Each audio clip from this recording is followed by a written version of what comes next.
Hej, jeg hedder Søren Brindal, og jeg hjælper anbragte børn og unge med at få en sjovere og bedre dagligdag. Det gør jeg sammen med Børnehjælpsdagen, en landsdækkende hjælpeorganisation.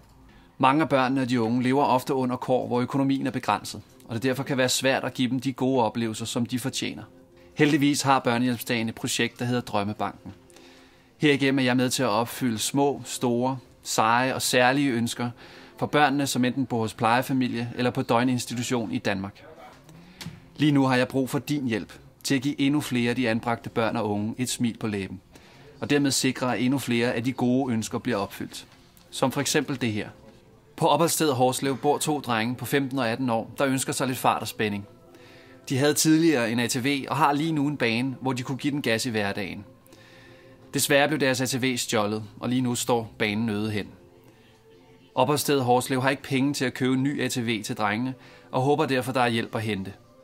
Det er drengenes store interesse, og et kærkomment pusterum i en hverdag, der ikke er altid lige positiv. Jeg opfordrer dig derfor til at støtte Hårlev-Strøm og hjælpe drengene med at få deres ATV.